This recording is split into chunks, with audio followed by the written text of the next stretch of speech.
نبوت کا کام باقی ہے، نبوت کی دعوت باقی ہے، نبوت کا پیغام باقی ہے۔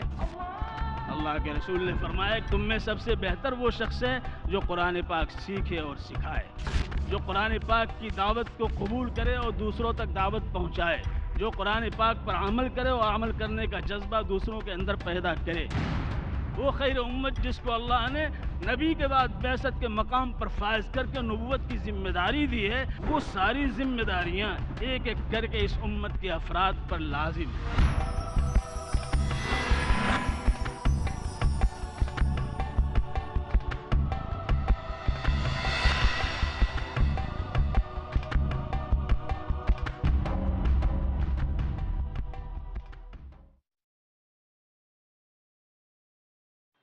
قرآن پاک نے اس عارض گیتی کو رونق عطا کی، قرآن پاک نے وہ روشنی دی کہ ساری دنیا جو روشنی میں آگے بڑھ رہی ہے اور ارتقائی منزلیں طے کرتی چلی جا رہی ہے۔ ورنہ یہی ہے دنیا اور یہی وہ اقوام تھے جو آج یورپین اقوام کہے جاتے ہیں۔ قرآن پاک جب آیا ہے تو عقل کے تالے کھلے ہیں، ورنہ ہر چیز کو معبود بنا لیا تھا۔ ہمارے اس ملک نے تو خاص طور سے زمین کو بھی معبود بنا لیا، سورج کو بھی معبود بنا لیا، چاند کو بھی معبود بنا لیا، ستاروں کو بھی معبود بنا لیا، دریا کو بھی معبود بنا لیا۔ اور جو معبود و مسجود بن جائے ظاہر ہے اس کی تشریح نہیں کی جائے گی، اس کو جو ہے پھاڑا اور چیرا نہیں جائے گا، اس کو انالیسس نہیں کریں گے، اس کی خامیوں کو، اس کی خرابیوں کو، اس کے نقص کو، اس کی اچھائیوں کو، اس کے محاسن کو پرکھیں گے نہیں۔ کیوں؟ اس لیے کہ تو معبود ہے، اور معبود تو سراپا جو ہے وہ اچھائیوں کا حامل ہوگا، سراپا محاسن کا حامل ہوگا، لہذا ظاہر ہے کہ آگے نہیں بڑھا جا سکتا تھا۔ تحقیق کی ساری کوششیں آ کر یہاں ٹھپ ہو جا رہی تھیں، لہذا دنیا تاریکی میں تھی۔ ڈارک ایج کہا گیا وہ زمانہ جو قرآن پاک کے نزول سے پہلے کا زمانہ ہے، لیکن اللہ تبارک و تعالیٰ نے اپنا فضل فرمایا اور یہ کتاب ہدایت نازل فرمائی، اور جن پر نازل فرمائی وہ ایسے تھے جہاں کوئی نبی نہیں آیا، کوئی کتاب جہاں نہیں آئی تھی۔ جس قوم کے پاس جب سے وہ مہذب و متمدن طور پہ اپنے طور پہ انہوں نے قیام اور اس آبادی، اس معمورے کو انہوں نے آباد کیا تھا، اس وقت تک کوئی نبی نہیں آیا تھا۔ اللہ تبارک و تعالیٰ نے اس علاقے کو، جس کو کسریٰ نے بھی چھوڑ دیا تھا اور قیصر نے بھی توجہ نہیں دی تھی، اور دیگر جو غساسنہ کے بادشاہ تھے ان کی بھی کوئی توجہ نہیں تھی، اللہ تبارک و تعالیٰ نے وہاں بھیجا اپنے نبی آخر الزمان احمد مصطفیٰ محمد مصطفیٰ صلی اللہ علیہ وآلہ وسلم کو، تاکہ آپ جا کر کے ان کو اٹھائیں، ان کو بتائیں، اور وہ اپنی اصل فطرت پہ تھے۔ لیکن اللہ کے رسول صلی اللہ علیہ وسلم صرف انہی کی طرف مبعوث نہیں فرمائے گئے، بلکہ آپ کی نبوت، آپ کا کلام اور یہ قرآن پاک ساری دنیا کے انسانوں کے لیے تھا۔ اللہ رب العزت کا ارشاد ہے وَمَا أَرْسَلْنَاكَ إِلَّا كَافَّةً لِلنَّاسِ بَشِيرًا وَنَذِيرًا، ہم نے ساری انسانوں کے لیے آپ کو بشیر و نذیر بنا کر کے بھیجا ہے۔ تو اللہ رب العزت نے قرآن پاک کو بھی ساری انسانیت کے لیے گویا نسخے شفا بنا کر کے، منبع شافی بنا کر کے، صافی بنا کر کے اللہ رب العزت نے اتارا ہے۔ لہذا چاہے وہ مسلمان ہو، چاہے وہ مسلمان نہ ہو، چاہے وہ ہندو ہو، چاہے وہ سکھ ہو، چاہے وہ پارسی ہو، چاہے وہ عیسائی ہو، چاہے بدھسٹ ہو، کوئی بھی ہو، لیکن اگر وہ چاہے تو قرآن پاک سے استفادہ اگر کرنا چاہے تو اللہ رب العزت نے اس کے لیے یسر کے دہانے کھول دیے ہیں۔ وَلَقَدْ يَسَّرْنَا الْقُرْآنَ لِلذِّكْرِ فَهَلْ مِن مُدَّكِرٍ، اللہ رب العزت نے یہ نہیں فرمایا فَهَلْ مِن مسلم، فَهَلْ مِن مومن، فَهَلْ مِن عرب، فَهَلْ مِن عجم، یہ نہیں فرمایا، بلکہ کیا فرمایا فَهَلْ مِن مُدَّكِرٍ، کون ہے جو اس جذبے کے ساتھ آتا ہے کہ وہ اس نصیحت آمیز کلام سے نصیحت حاصل کرنا چاہتا ہے۔ اور یہاں آ کر کے اللہ تبارک و تعالیٰ نے جس نے پیدا کیا زمین و آسمان کو، جس نے تخلیق کی بنی آدم کی، جس نے کرامت بخشی بنی آدم کی، جس نے کرامت بخشی حضرت آدم کو، وہ معبود یہ کلام اتار رہا ہے، یہ قرآن پاک نازل کر رہا ہے، اس کا مقام کیا ہے، اس کے مقاصد کیا ہے؟ حضرات ساری کتابیں پرانی ہو سکتی ہیں، سارے مضامین بیکار ہو سکتے ہیں، سارے فلسفے اذکار رفتہ قرار دیے جا سکتے ہیں، ساری منطق اور ساری لاجک بیکار فضول قرار دی جا سکتی ہے، لیکن کلام الہی اللہ رب العزت کا کلام ہے، جس طرح وہ ذات ابدی ہے، اس پر موت واقع نہیں ہو سکتی، وہ زندہ جاوید ہے، اسی طرح اللہ کا کلام بھی زندہ جاوید ہے، اسی طرح اللہ کا کلام بھی زندہ ہے۔ آج افسوس کا مقام ہے کہ وہ قرآن پاک جو ہمارے اندر حرکت و نشاط پیدا کرنے کے لیے آیا تھا، وہ کتاب جو ہمیں ایک تحریکی زندگی ادا کرنے کے لیے آئی تھی، آج اس کو صرف حصول برکت کا ذریعہ بنا لیا گیا ہے۔ اگر کسی کی وفات ہوتی ہے تو آج ہم اس کے لیے قرآن خوانی کرتے ہیں، لوگوں کو بلا لیا اور اس کے لیے اِیصال ثواب کے لیے ہم لوگوں کو بیٹھا لیتے ہیں۔ مسجدوں میں کچھ لوگ چنا لے کر کے بیٹھ جاتے ہیں، کچھ تسبیحات لے کے بیٹھ جاتے ہیں، کچھ قرآن پاک لے کر کے بیٹھ جاتے ہیں۔ ہم یہ سمجھتے ہیں کہ ہم نے اس مرنے والے کا جو حق ہے وہ بھی ادا کر دیا، اور مرنے والے کے جو رشتہ دار ہیں ان سے جو ہمارا تعلق ہے، ان سے جو ہمارا ربط ہے، اور جو اس ربط کی بنیاد پہ ہمارے اوپر جو ذمہ داری ہے وہ ذمہ داری بھی ہم نے ادا کر دی۔ حالانکہ یہ بات نہیں ہے، یہ بات صحیح نہیں ہے۔ اصل تو قرآن پاک ہمیں نشاط دینے کے لیے، حرکت دینے کے لیے، انقلاب پیدا کرنے کے لیے وہ آیا ہے، اور عملی طور پہ ایسا کر کے صرف نظریاتی طور پر، تخیلاتی طور پر، تصوراتی طور پر، وجدانی طور پر یہ بات نہیں کہی گئی، بلکہ قرآن پاک آیا اور آ کر کے اس نے ایک نسل ایسی تیار کر دی جو بہت گھسی پٹی تھی، جس کے اندر کوئی نشاط نہیں تھی، جس کے اندر کوئی حرکت نہیں تھی، جو آپس میں گتھم گتھا ہو رہے تھے، جو ایک دوسرے کو کاٹ رہے تھے، ایک دوسرے کی آبرو اور عزت کے پیچھے پڑے ہوئے تھے، ایک دوسرے کے خیالات کو ابھرنے کا موقع نہیں دے رہے تھے، ایک دوسرے کی ٹانگ گھسیٹ رہے تھے۔ اس قوم کو اللہ رب العزت نے یہ کلام دیا اور قرآن پاک نازل ہوا، لہذا وہ قوم جرأت کے اعتبار سے، جسارت کے اعتبار سے، قوت کے اعتبار سے، فتوت کے اعتبار سے، العزمی کے اعتبار سے، اقدام کے اعتبار سے، حوصلہ مندیوں کے اعتبار سے اس مقام پر پہنچ گئی۔ تو ان کا ایک فرد جب کسریٰ کے روبرو ہوتا ہے، رستم کے دربار میں پہنچتا ہے، تو رستم نے جب سوال کیا کہ تمہیں کس چیز نے یہاں لا کر کے کھڑا کیا ہے، تم عرب چھوڑ کر کے، ریگستان سے نکل کر کے، اپنے اونٹوں کو چھوڑ کر کے تم یہاں کیسے چلے آئے، کیا چیز تمہیں لائی ہے؟ تم بھوکے ہو، کھانا چاہتے ہو، تمہارے پاس لباس نہیں، کپڑا چاہتے ہو، تمہارے پاس پیسہ نہیں، زر چاہتے ہو، تمہیں اور کوئی چاہیے؟ انہوں نے صاف کہا تھا حضرت ربیعہ بن عامر رضی اللہ تعالیٰ عنہ جب کسریٰ کے دربار، رستم کے دربار میں جا رہے تھے، اور اپنے خچر پہ یا گدھے پہ سوار تھے، وہی سواری تھی، اور اپنی تلوار کو لے کر کے وہ اس قالین کو، جو بڑی موٹی اور دبیز قالین، اس کو یوں کاٹتے ہوئے چلے جا رہے تھے۔ روکا گیا، ایسا کیوں کر رہے ہیں؟ انہوں نے کہا میں آیا نہیں ہوں بلکہ بلایا گیا ہوں، مجھے بلایا گیا ہے۔ لہذا رستم کو جب متوجہ کیا گیا تو رستم نے کہا ہاں بلایا گیا، ان کو آنے دو جس حال میں آ رہے ہیں۔ جرأت کا مظاہرہ دیکھیے کہ حضرت ربیعہ بن عامر رضی اللہ تعالیٰ عنہ آگے بڑھتے ہوئے اسی شان سے جاتے ہیں، اور جو گاؤ تکیہ رستم کے تخت پر رکھا ہوا تو اس سے اپنے گدھے کو باندھ دیتے ہیں، اپنی سواری کو باندھ دیتے ہیں، اور اس کے سامنے آنکھ میں آنکھ ڈال کر کے بیٹھ کر باتیں کرنا شروع کر دیتے ہیں۔ وہ کہتا ہے کیوں آئے؟ انہوں نے صاف کہہ دیا، انہوں نے کہا ہمیں مملکت نہیں چاہیے، ہمیں جو ہے سلطنت نہیں چاہیے، ہم تو آئے ہیں اللہ کے بندوں کو اللہ سے جوڑنے، ہم تو آئے ہیں اللہ کے بندوں کو اللہ سے جوڑنے کے لیے، ہم تو آئے ہیں لوگوں پہ ظلم و زیادتیاں جو صدیوں سے روا رکھی گئی ہیں، مذہب کے نام پر، مذہب کے نام پر ان کو کچلا جا رہا ہے، مذہب کے نام پر ان کو ستایا جا رہا ہے، مذہب کے نام پر اونچ و نیچ کا جو ایک گویا مرغولا قائم کیا گیا ہے، اس کو توڑنے کے لیے، اس کو ختم کرنے کے لیے، اس کو سبوتاز کرنے کے لیے، اس کو برباد کرنے کے لیے ہم آئے ہیں۔ ایک نیا محل تعمیر کریں گے انسانیت کا، ایک نئی آواز لگائیں گے امن و امان کا، اور ایک ایسی سلامتی کی فضا قائم کرنے کے لیے آئے ہیں، لنخرج من عبادت العباد الى عبادت اللہ وحدہ، تاکہ ہم نکالیں ان لوگوں کو جو بندوں کے سامنے سرنگوں ہوتے ہیں، جو اللہ کے بندوں کو پوچھتے ہیں، اللہ کی مخلوق کو پوچھتے ہیں، ان سے نکال کر کے ہم اللہ کی عبادت کے جلو میں ان کو پہنچا دیں۔ اس لیے ہم آئے، اس لیے ہم آئے۔ ایسی قوت، ایسی طاقت کہاں سے آ گئی؟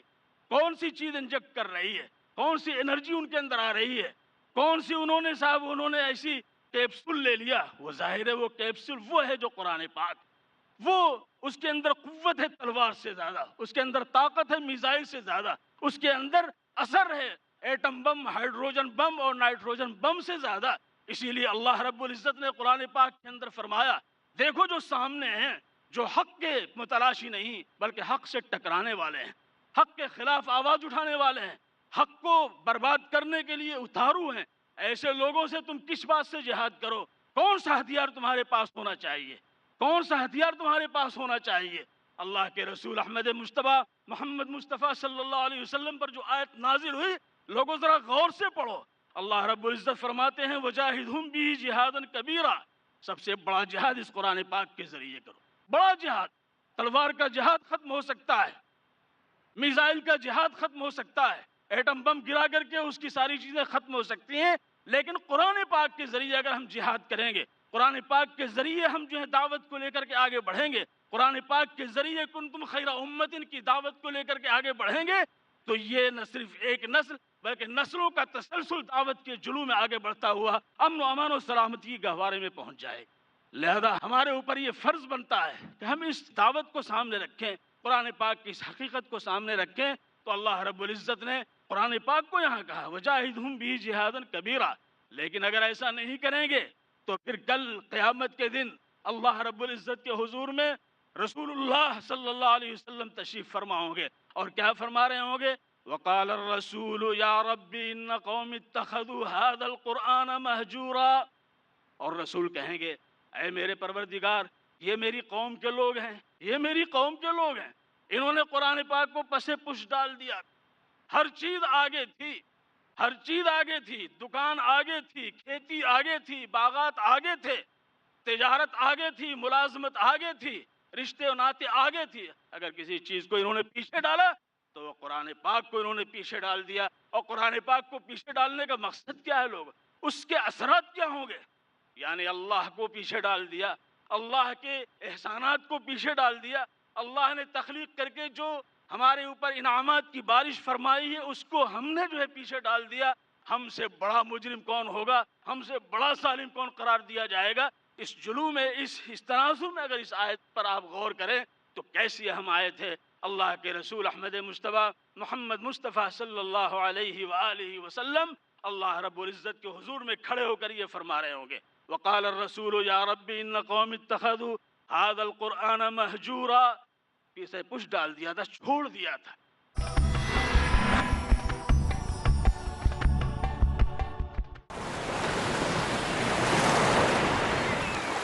كلما ناديت يا نور قال يا عبدي أنا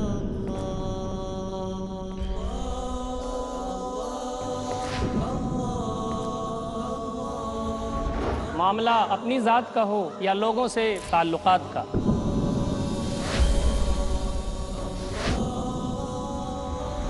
عبادت کا ہو یا تجارت کا، حسن سلوک کا ہو یا بندوں کے حقوق کا، صرف الفاظ سے نہیں اپنے اعمال سے مومن بننے کا ثبوت دیجیے۔ وہی کیجیے جو بندوں سے پروردگار بولتا ہے، کیونکہ صرف مومن کا کردار بولتا ہے۔ بے شک اللہ اپنے نیک بندوں کے لیے کامیابی کے دروازے کھولتا ہے، کردار بولتا ہے۔ ہر سنیچر شام 5:30 بجے اور دوبارہ صبح 5:30 بجے انڈیا میں پیس ٹی وی اردو پر۔ Marriage or divorce? What's Islamic ruling? Husband wants to give divorce. Solution or problem? Joint family system. Heaven or hell? Big fat Indians have become the norm. You choose. Beauty, wealth, family status, virtue. Decide what you want. Decide your choice. Be sad or be happy. It's your choice. Join Dr. Zakir Naik in Better Half or Bitter Half. ہر سنیچر رات 8 بجے اور دوبارہ صبح 10 بجے India میں Peace T V Urdu پر۔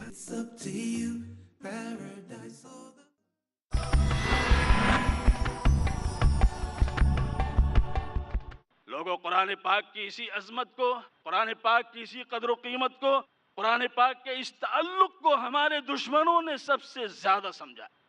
ہمارے دشمنوں نے اس کی فتوحات پر بڑے ریسرچ کیے ہیں۔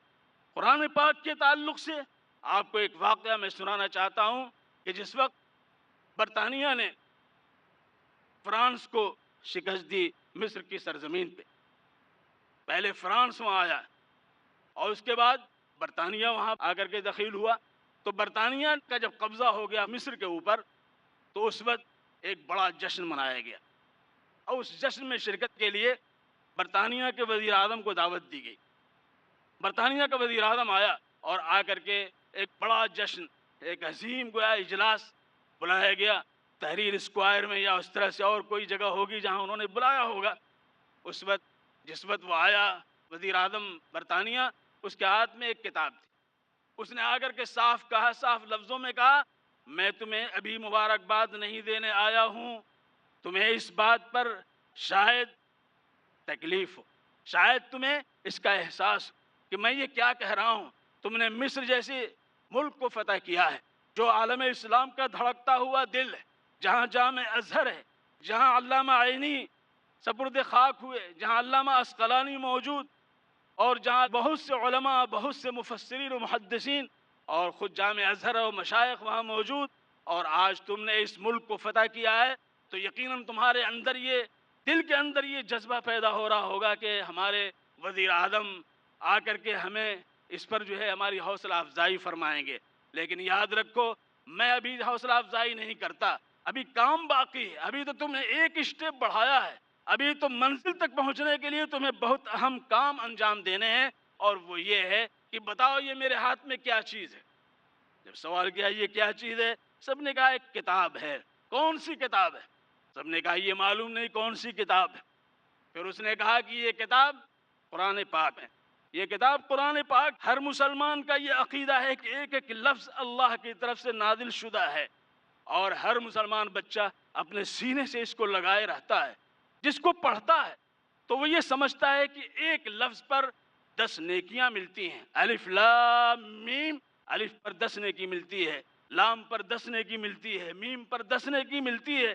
لہذا یہ وہ کتاب ہے جس کے بارے میں ان کا یہ فرمان ہے احمد مجتبیٰ محمد مصطفیٰ صلی اللہ علیہ وسلم کا، کہ کل قیامت کے دن حشر کے موقع پر جب سارا مسئلہ ہو جائے گا، حساب کتاب ہوگا، تو اہل قرآن کو اللہ رب العزت فرمائیں گے رتل ورتقے، رتل ورتقے، پڑھتا جاؤ چڑھتا جا، پڑھتا جاؤ چڑھتا جا۔ جنت کے مدارج گویا اتنے ہیں جتنے قرآن پاک کے حروف، قرآن پاک کے حروف ہیں۔ 6666 تو آیتیں ہیں، اب آپ سوچئے کہ حروف کتنے ہوں گے، لاکھوں میں ہوں گے، تو گویا کہ اللہ رب العزت نے جنت کی وسعت کے ساتھ جنت کی بلندی کو بھی ہمارے سامنے لا کر کے اس کی منظر کشی فرما دی، قرآن پاک کے آئینے میں اس کی صورت دکھا دی کہ رتل ورتقے، رتل ورتقے، پڑھتا جاؤ چڑھتا جا۔ لہذا ایک حافظ قرآن پاک پڑھتا جائے گا اور چڑھتا چلا جائے گا۔ کتنا بڑا اللہ کا کرم ہے، کیسی کرامت ہے جو اللہ نے حاملین قرآن کے لیے رکھی ہے۔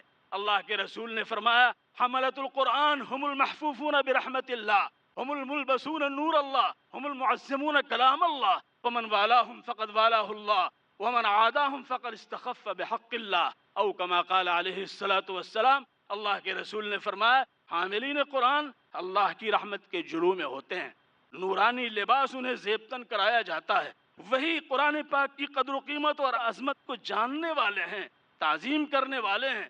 جو ان سے دوستی کرے گا، جو ان کو قریب رکھے گا، اللہ اسے اپنے قریب کر لے گا، اللہ کا وہ دوست ہو جائے گا، اور جو ان سے دشمنی کرے گا وہ اللہ کی حق تلفی کرنے والا ہے۔ اس نے استخفاف کیا اللہ کے احسان کا، اللہ کی ذات کا، اللہ کے صفات کا، اللہ کی قدرت کا اور اللہ کی قوت و طاقت کا، اس نے استخفاف کیا۔ اور جو اللہ رب العزت کا استخفاف کرے لوگوں کامیاب ہو سکتا ہے۔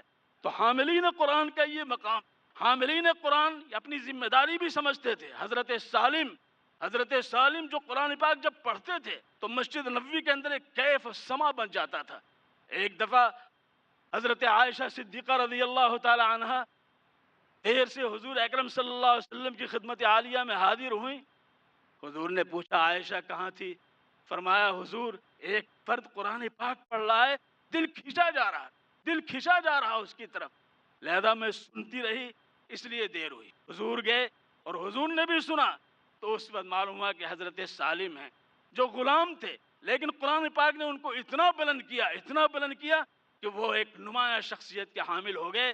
اور وہ یرموک کی جنگ میں جب کھڑے ہیں اور ایک محاذ پہ کھڑے ہیں، اور اس وقت وہ کہہ رہے ہیں کہ میں حاملین قرآن میں سے سب سے برا شخص ہوں گا جب ادھر سے دشمن کی یلغار ہو اور ہمارے سمت سے آ کر کے اور وہ شکست دے یا ہمارے اندر گھسائے تو میں سب سے برا قرآن پاک کا حامل قرار پاؤں گا۔ قرآن پاک جب ہمیں تو ہمارے ہاتھ میں قوت ہے، ہمارے پاس طاقت ہے۔ تو اس گلیڈ اسٹون نے کہا تھا کہ یہ قرآن پاک ہے، یاد رکھو تم اس وقت تک مسلمانوں کو مفتوح نہیں کر سکتے ہو، تم زمین کو فتح کر سکتے ہو، تم دھرتی کو لے سکتے ہو، تم پہاڑوں کی چوٹیوں پہ جھنڈے گاڑ سکتے ہو، تم سمندر کی موجوں کو اسیر کر سکتے ہو، لیکن قرآن پاک کی بدولت ان بچوں کو جو چھوٹے چھوٹے ان پر تم قابو نہیں پا سکتے ہو۔ ان کا ایمان پہاڑ سے زیادہ طاقتور ہے، ان کا ایمان دریا سے زیادہ وسیع، ان کا ایمان اس وسیع زمین سے زیادہ وسیع ہے، لہذا تم ان پر اسی وقت قابو پا سکتے ہو جب تم قرآن پاک کو ایک ایک فرد سے اس کے ہاتھ سے چھین لو۔ لہذا اس کے لیے انہوں نے کمیٹی تشکیل کی، اور اس کمیٹی تشکیل کرنے کے بعد انہوں نے ایسا نصاب مصر کا بنایا، ایسا نصاب بنایا کہ انگریزی پڑھانے کے لیے، سائنس پڑھانے کے لیے، جیومیٹری پڑھانے کے لیے، جغرافیہ پڑھانے کے لیے بڑے ہینڈسم اور بڑے تیز ترار ٹیوٹر اور مدرسین اساتذہ منتخب کیے گئے، لیکن قرآن پاک پڑھانے کے لیے موٹا سا چشمہ لگائے ہوئے بوڑھا آدمی ہاتھ میں ڈنڈا لیے ہوئے چلا رہا ہے، چھوٹے چھوٹے معصوم بچوں پہ گویا یہ احساس دلانا ہے انہیں کہ تمہارا اسلام، تمہارا قرآن بوڑھا ہو گیا ہے، اذکار رفتہ ہو گیا ہے، تم اسے چھوڑ دو، تم اس کو جو ہے سمجھیے، اس کو خود بخود چھوڑ دو۔ نتیجہ کیا ہوا کہ مصر جیسی سرزمین میں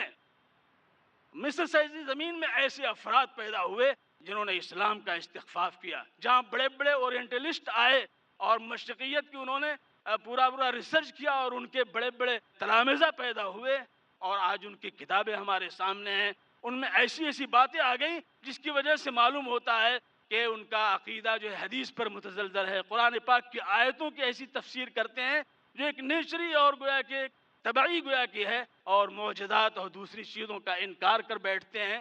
یہ ساری چیزیں ہوئیں اس قرآن پاک کو سامنے رکھ کر کے ان دشمنوں نے، برطانیہ نے اور فرانس نے مل کر کے، یورپ نے مل کر کے مسلمانوں کو سب سے زیادہ دور کرنے کی کوشش کی، تو اس کے ذریعے کوشش کی ہے، لہذا ہمیں اس طرف آنا چاہیے۔ دشمن چاہ رہا ہے کہ ہاتھ سے نکل جائے، ہمارا تعلق قرآن پاک سے ایسا ہو، یہ ہم سمجھیں کہ ایک روح ہے، اگر روح ہمارے جسم سے نکل جائے تو ظاہر ہم مردہ ہیں، ایک ہم ایسے کوئی لاش ہے، اور لاش ہے، اس کی کوئی حیثیت نہیں، کوئی وجود نہیں، تو قرآن پاک ہمارے لیے مثل روح کے ہے۔ وَكَذَلِكَ أَوْحَيْنَا إِلَيْكَ رُوحًا مِّنْ أَمْرِنَا مَا كُنْتَ تَدْرِي مَا الْكِتَابُ وَلَا الْإِيمَانُ وَلَكِنْ جَعَلْنَاهُ نُورًا نَهْدِي بِهِ مَن نَّشَاءُ مِنْ عِبَادِنَا إِنَّكَ لَتَهْدِي إِلَى صِرَاطٍ مُّسْتَقِيمٍ۔ اللہ تبارک و تعالیٰ کا ارشاد گرامی ہے، اسی طرح ہم نے اپنے روح کی وحی کی تمہاری طرف، لہذا قرآن پاک مثل وحی، مثل روح ہے، اور روح جب نکل جائے گی تو ظاہر ہے ساری قوت، ساری طاقت نکل جائے گی۔ لہذا لوگوں، ہم دعوت دے رہے ہیں، قرآن پاک کے حوالے سے دے رہے ہیں، اس عظیم کانفرنس کے حوالے سے دے رہے ہیں، تمام ناظرین کو دے رہے ہیں، تمام حاضرین کو دے رہے ہیں، تمام خواتین کو دے رہے ہیں کہ سب سے بڑی بات اور سب سے اہم بات یہ ہے کہ دنیا کے سارے مسائل سولو ہو سکتے ہیں، سارے مشکلات حل کیے جا سکتے ہیں اگر ہم نے قرآن پاک کو عملی طور پر زندگی میں لانے کی کوشش کی، تو انشاءاللہ ثم انشاءاللہ دوسرے بھی اس کی طرف آئیں گے، لیکن سب سے پہلی ذمہ داری ہماری ہوتی ہے۔ ان ھذا القرآن یہدی للتی ہی اقوم، بے شک قرآن پاک تو بہت ہی صریح اور صحیح اور طاقتور اور قدر و قیمت سے بھرپور ہدایت کی طرف تمہیں متوجہ کر رہا ہے، اور وہ بشارت سنا رہا ہے ایمان والوں کو، لہذا ہمیں اس کی طرف متوجہ ہونا چاہیے۔ اللہ تبارک و تعالی ہم سب کو توفیق سے نوازیں۔ وآخر دعوانا ان الحمد للہ رب العالمین، والصلاة والسلام علی سید المرسلین وعلی آلہ وصحبہ اجمعین۔ چھوڑ کر قرآن مسلم حق سے بیگانہ ہوا، چھوڑ کر قرآن مسلم حق سے بیگانہ ہوا، آپ بھی رسوا ہوا اور دین بھی رسوا کیا۔ اور بقول علامہ اقبال کہ گر تمی خواہی مسلمہ زیستن، پرشین کا شعر ہے فارسی کا، کہ گر تمی خواہی مسلمہ زیستن نیست ممکن جز بقرآن زیستن، کہ اگر تم مسلمان بن کر اس زمین کے اوپر زندگی بسر کرنا چاہتے ہو تو قرآن کو مضبوطی سے پکڑو، اس کے بغیر تم مسلمان بن کر اس دھرتی پر زندہ نہیں رہ سکتے۔